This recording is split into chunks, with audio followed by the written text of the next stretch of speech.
교회의 부흥과 가정의 부흥과 이 사회의 부흥과 잘됨과 축복은 회개를 통해서 옵니다. 영적인 눈으로 바라볼 때에 회개할 때 모든 것이 부흥합니다. 잘못된 것을 뉘우치고 새로운 마음으로 새 출발해야 모든 것이 잘 되는 것입니다. 그래서 성경은 말하기를 새 술은 새 부대에 넣어라.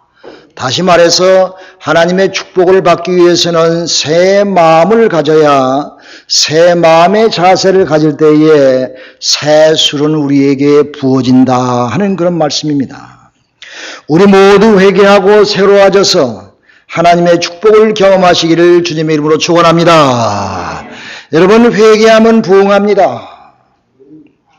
세상은 그런데 거짓말 투성이의 세상, 죄악이 많은 세상 가운데 살고 있는 우리가 아닙니까? 재미있는 얘기가 있어요. 웃을 걸 준비하시기 바랍니다.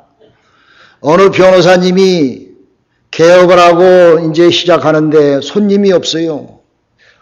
오전도 손님이 없고 오후도 저녁에 손님이 없는데 저녁 때쯤 돼가지고 한 손님이 문을 스르륵 열고 들어오는 거예요. 그래서 이 변호사님이 놀래가지고 그와 동시에 전화통을 탁 들었어요. 아, 여보세요.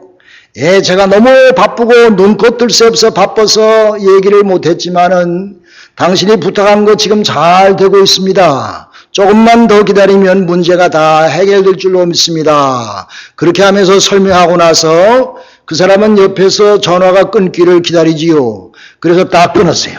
끊고서 변호사는 어깨에 힘을 주면서 얼굴을 화사하게 미소를 지면서 그 기다리는 사람에게 말하기를 무슨 사건 때문에 오셨습니까? 이렇게 물어봤어요. 그랬더니 그 손님이 갸우뚱하면서 그 변호사님을 쳐다보고를 예, 저는 전화회사에서 나왔습니다. 전화가 불통되고 이상이 있다고 그래가지고 전화를 고치러 왔는데 보니까 전화가 괜찮네요. 저는 그냥 가겠습니다. 돌아서 가는데 변호사님이 확 붙여 아니요 내가 미안하오. 내가 잘못됐소. 전화 좀 고쳐주고 가시오. 그러더래.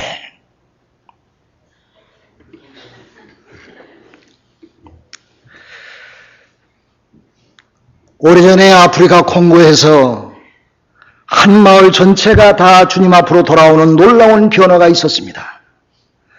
그런데 그것은 선교사님의 사역 때문이 아니었습니다. 이 놀라운 부흥은 두 여인과 한 남자 성도의 진실한 회개 때문에 일어났던 것입니다. 어느 날 기도하는 가운데 두 여인의 마음이 성령님께 깊이 붙들려서 자기의 삶을 돌이키고 회개하기 시작했습니다. 그 중에 한 여인이 교회의 모든 성도들에게 말하기를 나는 교회의 쌀을 한 자루 훔쳐다가 내 마음대로 내 개인적으로 사용했습니다.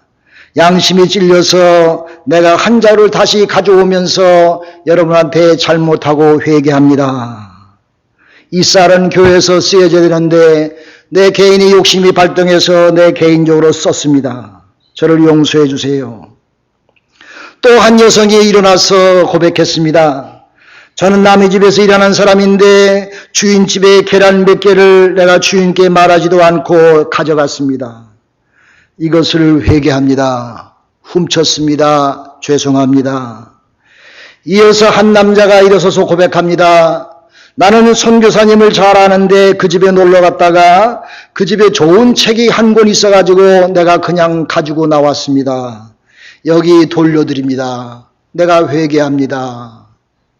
그렇게 세 사람이 나와서 회개하니까 콩고에 있는 그 한 마을 전체가 회개 운동이 일어나기 시작했습니다. 나는 이리 했습니다. 나는 저리 했습니다. 그렇게 하고 회개 운동이 일어나가지고 그 동네가 도적이 없는 동네가 됐다고 합니다. 사고가 없는 동네가 되었다고 합니다. 그러니까 퍼져가지고 소문이 퍼져가지고 그 동네에 부흥이 일어나기 시작했어요. 동네에 좋은 사람이 와서 살기 시작했어요. 동네에 비즈니스가 잘 되기 시작했어요. 좋은 소문이 나니까 회개를 통해서 그 동네가 부흥 발전한 그런 귀한 역사가 있었습니다. 할렐루야. 회개하면 하나님의 축복을 받습니다. 개인이나 집단이나 사회나 교회가 다 회개하면 하나님의 축복을 받습니다. 여러분, 사울왕과 다윗왕이지요. 사울왕이 왜 망한지 아십니까? 사울왕은 하나님 앞에 회개하지 않아서 망했던 것입니다. 다윗왕은 사울왕보다 더 큰 죄를 범했습니다. 살인죄를 범했습니다. 강간죄를 범했습니다. 그러나 이 다윗은 나단 선지자가 와서 다윗 왕에게 회개할 것을 요구할 때에 다윗은 그 즉시 거기서 하나님 앞에 회개했습니다. 하나님이여, 하나님이여, 내가 잘못했습니다. 내 죄를 용서해 주옵소서. 죄질로 따지면 사울왕보다 더 큰 죄를 다윗이 지었지만은 사울왕은 회개하지 않아서 망했고 다윗은 회개하여 하나님의 축복을 받으며 당대의 다윗과 같은 역사에, 이스라엘 역사에 위대한 왕이 없었다고 합니다. 사랑하는 여러분, 이렇게 하나님 앞에 회개하면 축복을 받게 되어 있는 것입니다. 하나님 앞에 회개를 바랐으면 하나님께서 그 사람을 축복하셔서 놀라운 은혜와 축복으로 함께 하신 줄을 믿으시길 바랍니다. 많은 사람이 질문합니다. 목사님, 왜 나는 그래 기도가 안 됩니까? 기도하기가 그렇게 힘들어요. 기도가 안 되고 마음이 답답합니다. 내 마음은 늘 우울하고 슬프고 고통스럽습니다. 교회는 다니고 하나님은 믿는 것 같은데 내 마음은 왜 이렇게 기쁨이 없습니까? 답답합니까?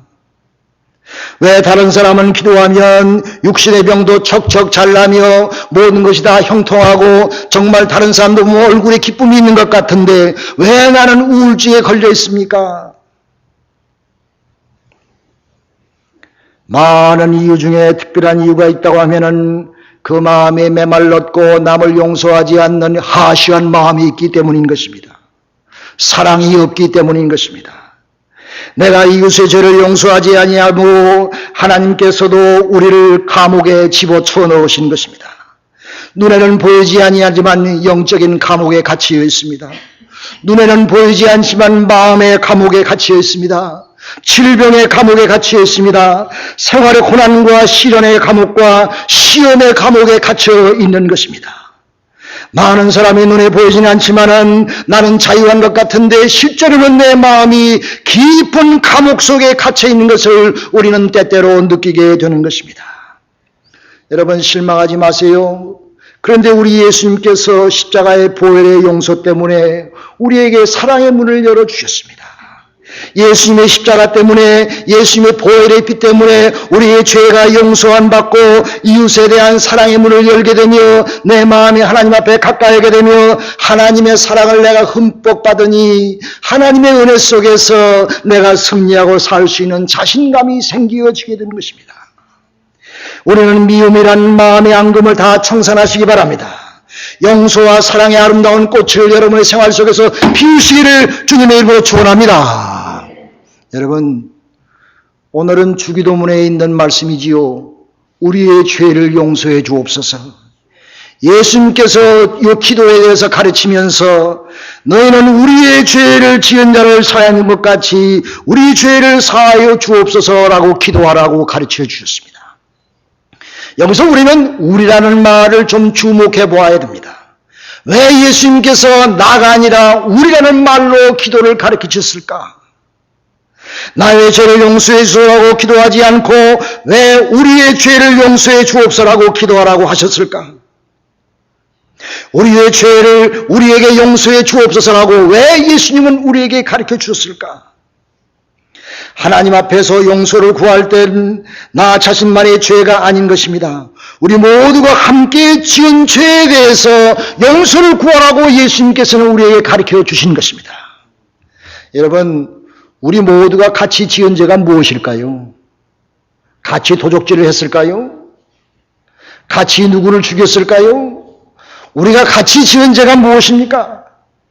오늘날 이 문명이 고도로 발전된 사회에 우리 모두가 지은 죄가 많이 있는 것입니다. 환경오염을 통해서 앞으로 올 세대에 큰 짐을 지어준 것이 우리의 죄인 것입니다.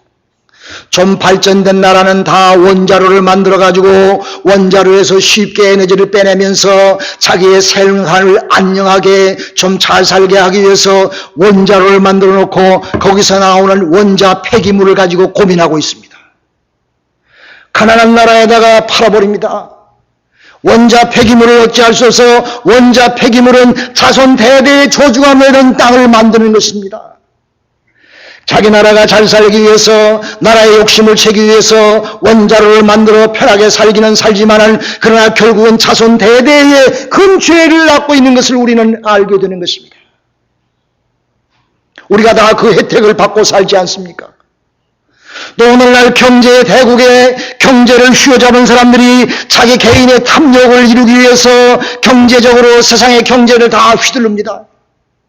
한 개의 나라가 경제를 다 휘둘릅니다. 세상에 있는 모든 부와 경제를 자기 혼자 주머니에 넣고 휘둘릅니다. 경제적인 것을 자기의 탐욕을 이루기 위해서, 자기 나라의 탐욕을 이루기 위해서, 개인의 탐욕을 이루기 위해서 모든 경제를 휘잡으면서 많은 사람들을 혹사하게 하는 이 경제적인 이 공동의 죄를 우리는 회개해야 되는 것입니다.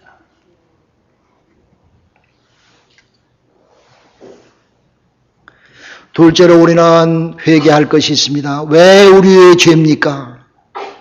다른 사람이 짓는 죄에 대해서 나도 어느 정도 책임이 있음을 깨달아야 됩니다. 현대인들은 물질주의와 개인주의가 팽배했기 때문에 그 사람 죄는 그 사람 문제지 왜 내 문제요? 그 사람 거는 그 사람 거고 나는 나 것이지 그 사람의 문제가 나하고 무슨 상관이 있어. 그렇게 제쳐놓고 개인주의로 살아가지만은 가만히 따져보면 한 사람의 문제는 그 한 사람의 문제가 아닌 것입니다. 그것은 그의 자라는 과정의 가정의 문제였으며 그가 자라는 사회의 사회적인 문제였으며 또 그것은 인류 전체의 문제였던 것입니다.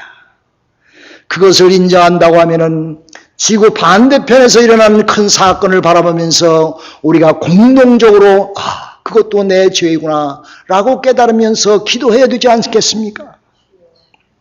얼마 전에 롱알랜드에서 우리 점잖은 한국 사람 하나가 한인사회에 좋은 일도 많이 했다고 그러는데 그 사람이 총을 가지고 와서 사장도 죽여버리고 그 밑에 일어난 사원도 죽여버리고 자기는 도망가다가 물가에서 자살한 사건이 있지 않습니까?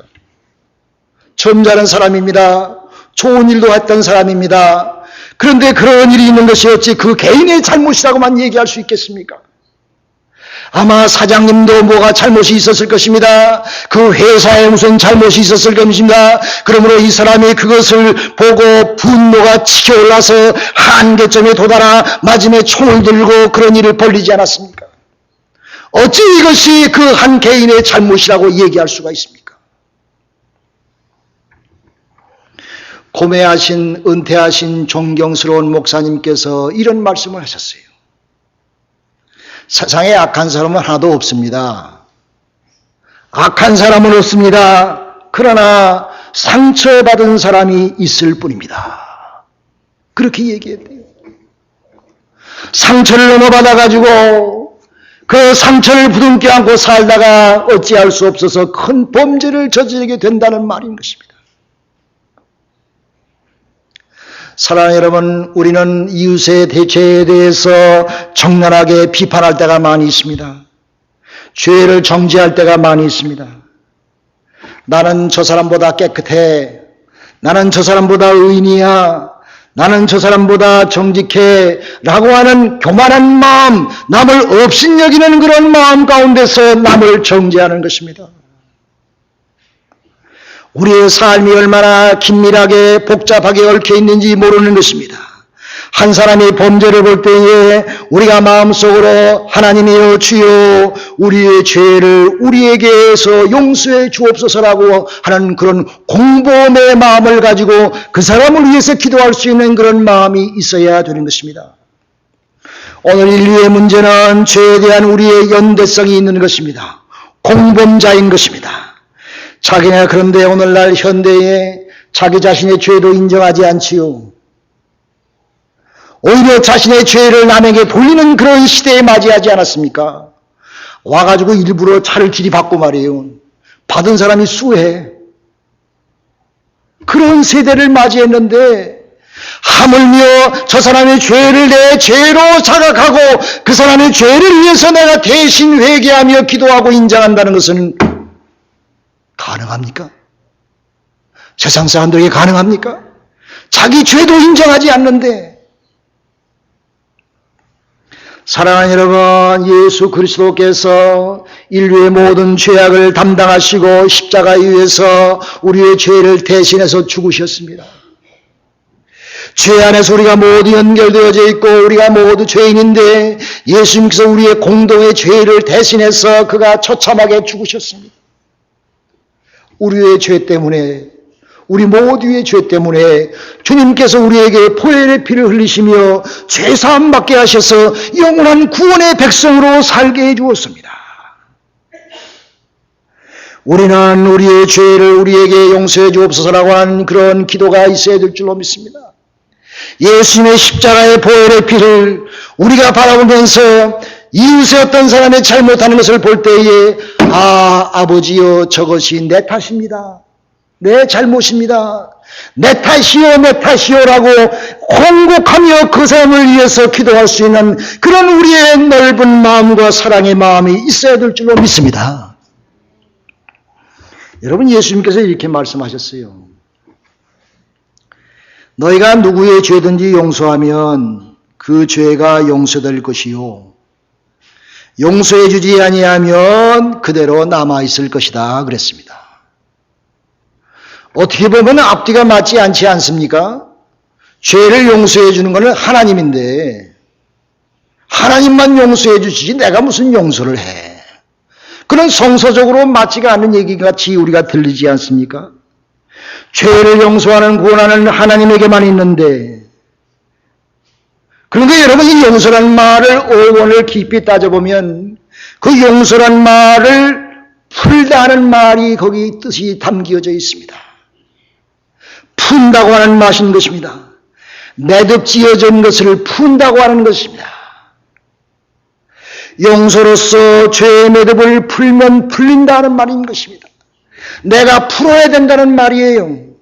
용서하지 않으면 죄의 매듭이 그대로 매여 있을 수밖에 없다는 말씀인 것입니다. 우리 모두의 인생은 죄로 인해서 매듭에 묶여 있습니다.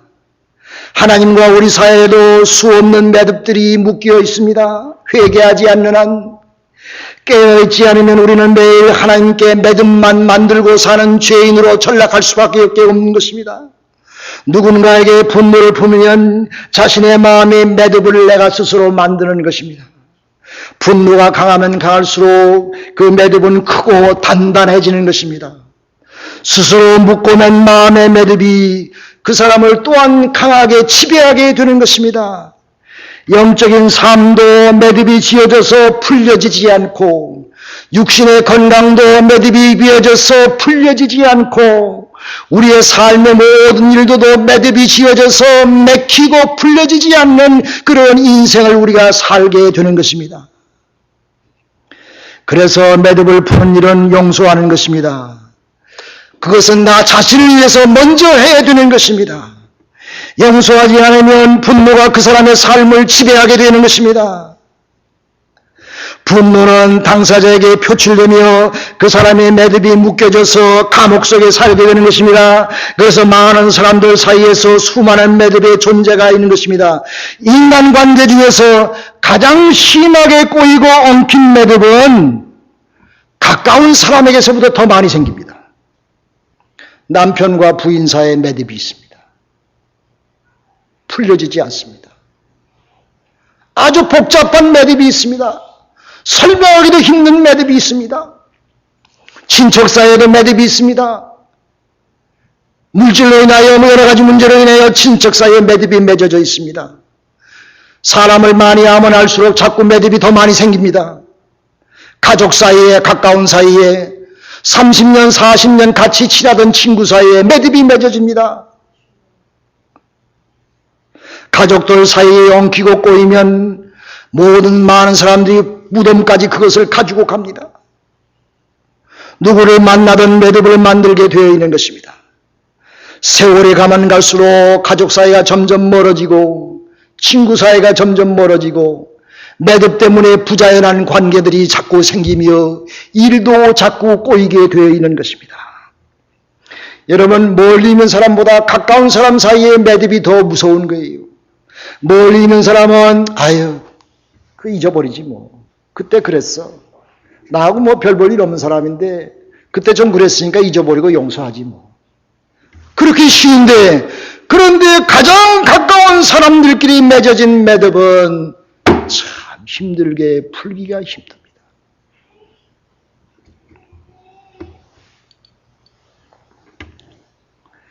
여러분, 하나님을 믿지 않던 믿음이 없는 조승희군, 여러분 잘 알지요? 얼마 전에 사건이 있었지요. 수많은 사람을 살해하고 결국은 자신도 자살해서 결국 죽고 자기의 삶을 포기하지 않았습니까? 우리 인생사에서 겪는 모든 문제들은 결국 이 매듭에서 옵니다. 그렇기 때문에 우리는 하나님께 용서함을 구하면서 그 매듭을 하나하나 풀어야 되는 것입니다. 이 조승희 군이 살면서 매듭이 많이 있었지요. 사람으로 받은 여러 가지 매듭, 사람으로 받은 여러분 괄시와 미움과 조소와 모든 것들이 얼마나 많이 있었어요. 자기가 스스로 그 매듭을 풀지 못했기에, 이 매듭을 풀지 못했기에 결국은 매듭을 통해서 자기 인생을 포기해버리는 그런 가련한 자가 되지 않았습니까? 그러므로 우리는 나 자신의 매듭을 품을 물론이요, 사이에 있는 모든 사람들에게 매듭을 풀기 위하여 중보 기도해야 됩니다. 용서의 기도를 해야 됩니다. 여러분, 성 프란시스는 이렇게 노래했습니다. 주여 나를 평화의 도구로 써 주소서. 주여 나를 평화의 도구로 써 주소서. 주여 내가 평화의 도구가 되게 해 주옵소서. 주여 나를 평화의 도구로 써주소서. 미움이 있는 곳에 사랑을, 상처가 있는 곳에 용서를, 분열이 있는 곳에 일치를, 의심이 있는 곳에 믿음을 심게 하소서. 주여 나를 평화의 도구로 써주소서. 오류가 있는 곳에 진리를, 절망이 있는 곳에 희망을, 어둠이 있는 곳에 광명을, 슬픔이 있는 곳에 기쁨을, 위로받기보다는 위로하며, 이해받기보다는 이해하며, 사랑받기보다는 사랑하며, 자기를 온전히 줌으로써 영생을 얻기 때문이라. 주여 나를 평화의 도구로 쓰소서. 사랑하는 여러분, 얼마나 아름답습니까? 이런 복된 삶이 여러분에게 있기를 간절히 기도합니다. 하나님의 축복된 자, 하나님의 은혜 가운데서 참 이런 귀한 축복의 역사가 우리를 모두를 통해서 일어나시기를 주님의 이름으로 축원합니다. 기도합시다.